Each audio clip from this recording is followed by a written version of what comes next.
ನನ್ನ ಅಪ್ಪನೇ ಗಣೇಶ ಗುರುಬ್ರಹ್ಮ ಗುರುವಿಷ್ಣು ಗುರುದೇವೋ ಮಹೇಶ್ವರ ಗುರು ಸಾಕ್ಷಾತ್ ಪರಬ್ರಹ್ಮಂ ತಸ್ಮೈ ಶ್ರೀ ಗುರುವೇ ನಮಃ. அரஹர சங்கர ஜெய ஜெய சங்கர, அரஹர சங்கர ஜெய ஜெய சங்கர. நான் இன்னைக்கு பெரியவாளை பற்றி தான் சொல்ல போகிறேன். எனக்கு பிடிச்ச கதை நான் படித்ததெல்லாம் எனக்கு ரொம்ப பிடிச்சது, ரொம்ப நல்லா இருக்குது. அதை அவங்களோட பகிர்ந்துக்கிறேன். ஸ்கிப் பண்ணாமல் பாருங்க. மகா பெரியவா கும்பகோணத்தில் முகாம் போட்டிருந்தார். பெரியவா கும்பகோணம் வராதுனாலே அங்கே இருக்கிற கும்பகோணத்துக்காரர்களுக்கெல்லாம் ஒரே பரம சந்தோஷம். ஏன் அப்படின்னாக்க, அவர் பீடாதிபதியாக பொறுப்பேற்றும் போது முதல்ல கும்பகோணத்தில் தான் தங்கியிருந்தார். எல்லாருக்கும் தினம் தரிசனம் கொடுப்பார். அவளெல்லாம் அப்படியே சந்தோஷத்தில் அழுத்துவர். அதனால பெரியவா வரா அப்படின்னாக்கா கும்பகோணத்துக்காரர்களுக்கு பரம சந்தோஷம்.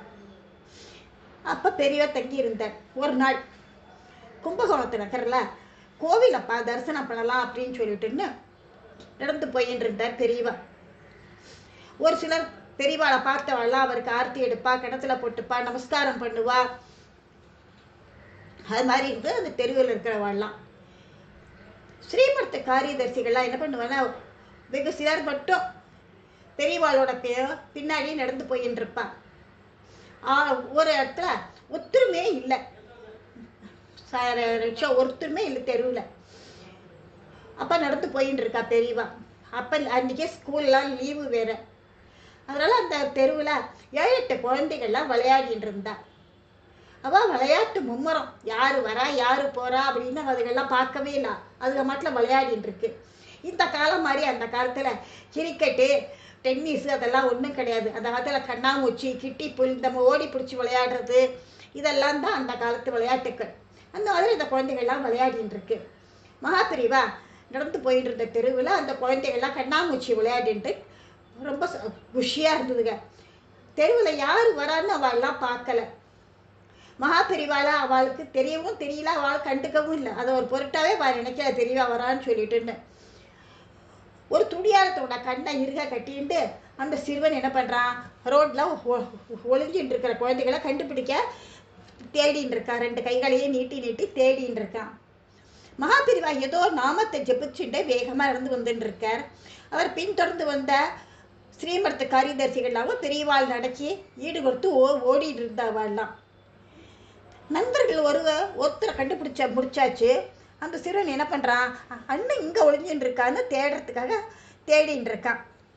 அப்போ தெருவுக்கு நடுவுக்கு வந்துட்டான். அந்த வேலையில் எதிர்பாராத விதமாக நடந்த சம்பவம் இது. மையத்தில் வேகமாக நடந்து வந்த காஞ்சி மகானோட காலடி சத்தத்தை கேட்டு யாரோ தன்னோட ஃப்ரெண்ட்ஸ் தான் வரா அப்படின்னு நினச்சிட்டு கண்டுபிடிச்சிட்டேன்னு அலறி அந்த பரம்பரை கட்டி பிடிச்சுன்னுட்டான். அந்த பிடி இருக்கிற வேலையில் தான், அடாடா இது நம்ம சக தோஸ்த் இல்லை போல இருக்கே, இது யாரோவேன்னு பதறி போய் தன்னை கண் கட்டா விட்டு அப்படியே மூச்சு அடைச்சி நின்றுட்டான். ஏன்னாக்கா மகாபெரிவாளும் அப்படியே அந்த இடத்துலையே நின்றுட்டார். க்ஷணம் நேரத்தில் நடந்து முடிஞ்ச கதை இது. ஒரு க்ஷணம்தான். அந்த காட்சியை பார்த்த ஸ்ரீமர்த்த காரியதர்சிகளுக்கெல்லாம் அப்படியே முகத்தில் எள்ளும் கொள்ளும் வெடிக்கிறது.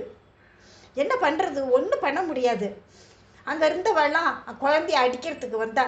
அப்போ பெரியவா ஒன்றும் பண்ணாதேங்கோ அப்படின்னு சொல்லிட்டார். கை நீட்டி அமைதியாக இருங்கோ அப்படின்னு சொல்லிட்டார்.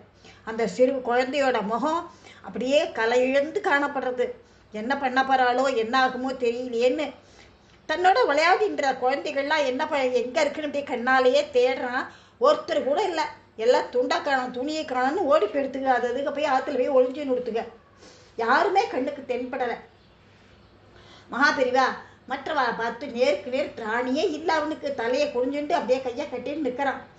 அப்போ பெரியவா கொஞ்சம் எதுவுமே பேசலை. அப்புறமா கேட்குறார், என்ன தண்டனை கொடுப்பாளோன்னு குழந்தை பயந்துட்டு இருக்கு. அப்போ பெரியவா கேட்குறார், உன் பேர் என்ன? குழந்தை பயந்துட்டு அப்படியே சிவராமன்னே குழந்தையோட வார்த்தை வாயிலேருந்தே வரல. சிவராமன் சொல்கிறது. நீ என்ன காரியம் பண்ணினேன்னு தெரியுமோ? தெரியும், கண்ணாமூச்சி விளையாடுற போது தெரியாதனமா உங்களை கட்டின்னு விட்டேன். ஆச்சாரியால தொடர்றதெல்லாம் பாவம்னு உனக்கு தெரியும் இல்லையோ? தெரியும். இப்போ நீ பண்ணியிருக்கிற இந்த காரியத்துக்கு என்ன தண்டனை கிடைக்கணும்னு தெரியுமோ? தெரியாது. சொல்கிற போதே தொடங்கிட்டாகும். பயப்படாத, உனக்கு கொடுக்க போகிற தண்டனை ரொம்ப வசந்தது. பெரியவா சொன்னான். மகா பெரியவா சொல்றதை கிட்டதும் அந்த குழந்தைக்கு கொஞ்சம் தெம்பானான், கொஞ்சம் ரிலாக்ஸாகவும் ஆயிட்டான். அடுத்து மகா பெரியவா சொல்ல போறாருங்கிறத கேட்கறதுக்கு பரபிரமத்தோட முகத்தை நிமிந்து பார்க்குறான். பெரியவா சொன்னார், தைரியமா இரு, என்ன மாதிரி சன்னியாசிகளோட ஸ்பரிசம் யார் மேலேயும் படக்கூடாது, தெரிஞ்சுக்கோ. தெரியாமலோ என்னை நீ கட்டின்னுட்ட, அதனால அப்படின்னு சொல்லி நிறுத்திட்டு ஒரு சின்ன இளவெளி விட்டார். நிரந்தரமா நீ என் கூட மடத்திலேயே தங்கிடும், அதுதான் உனக்கு தண்டனை அப்படின்னு சொல்லி சிரிச்ச. அங்க இருந்தவா எல்லாரும் அப்படியே பிரமிச்சு போய் நின்றுட்டா. மகாபெரிவா சொன்ன தீர்ப்பு கேட்டு அங்க இருந்த பக்தர்கள் ஒரு சிலர் கணத்துல போட்டுக்கிறா, ஒரு சிலர் சங்கரா சங்கரான்னு அப்படியே ஆனந்தப்படுறா.